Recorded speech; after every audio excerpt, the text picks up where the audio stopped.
What happens when you are faced with a quandary of glorifying God or honoring mammon? Some just go the way of mammon.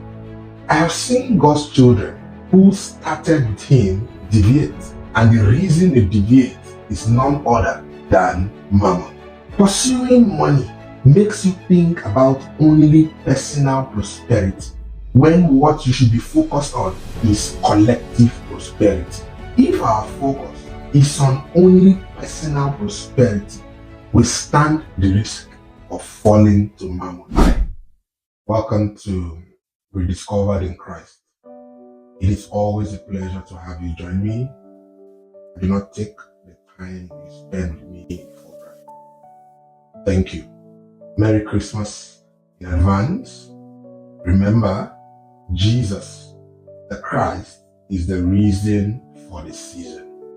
Please do not use Xmas. He is not unknown. He is a known figure. And do not use Happy Holidays. It's not just a holiday. It's a solemn period where we celebrate His decision to come to earth, to die, and to save us. So, I say again, Merry Christmas. Let me begin today's episode in this way.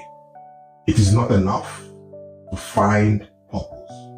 You have to yield that purpose to Yahweh daily. If you don't, you stand the risk of losing what is important, and that is glorifying Yahweh. I hate it when we reduce everything in this life to mammon. I will tell you why I said that as we move along.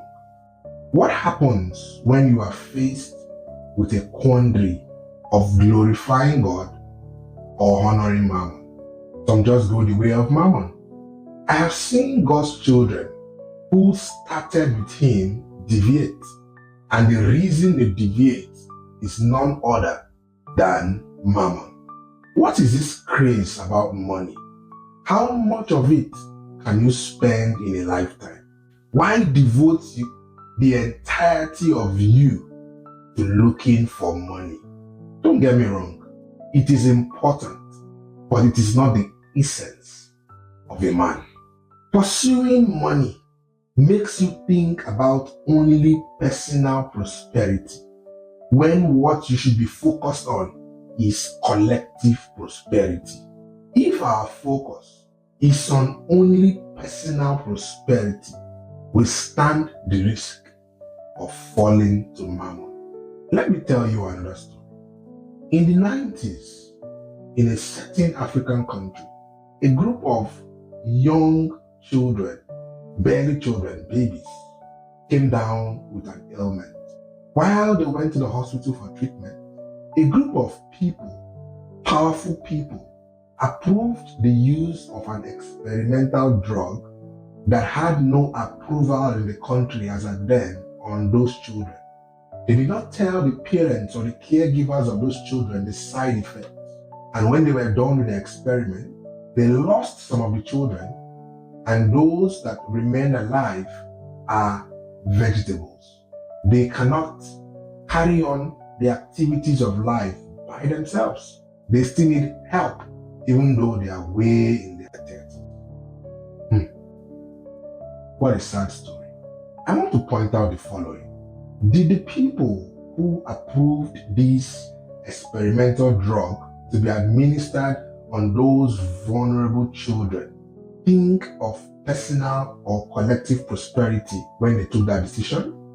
Your guess is as good as mine. Did they benefit financially from taking that decision? Again, your guess is as good as mine. If those people thought about collective prosperity, would they have approved that drug? If their children were part of those to be administered that drug, would they have approved that drug? Again, your guess is as good as mine. The shocker for me in that story is that God's children, whom He raised and helped to climb to the highest that they could ever think of, were complicit in that story. What does this tell us? It means that If for any reason you take your eye off Yahweh, when you are faced with a quandary of personal prosperity or collective prosperity, you would make the wrong choices and then dishonor Yahweh. The reason He is equipping you and raising you to occupy high places is for His interests alone. And more often than not, God's interest is in the collective prosperity of His people. Jesus the Christ said, "You cannot serve two masters at a time. Either you will love one and hate the other, or you will hold on to one and despise the other." For emphasis, so that He leaves you in no doubt as to what He's talking about, He said, "You cannot serve God and mammon at the same time." In case you are still in doubt as to who to serve, He further said, "Seek God first. Serve God first. Seek His collective prosperity above all else. And then God Himself will see to your personal prosperity." As simple as that. See you next time. God bless you. Bye for now.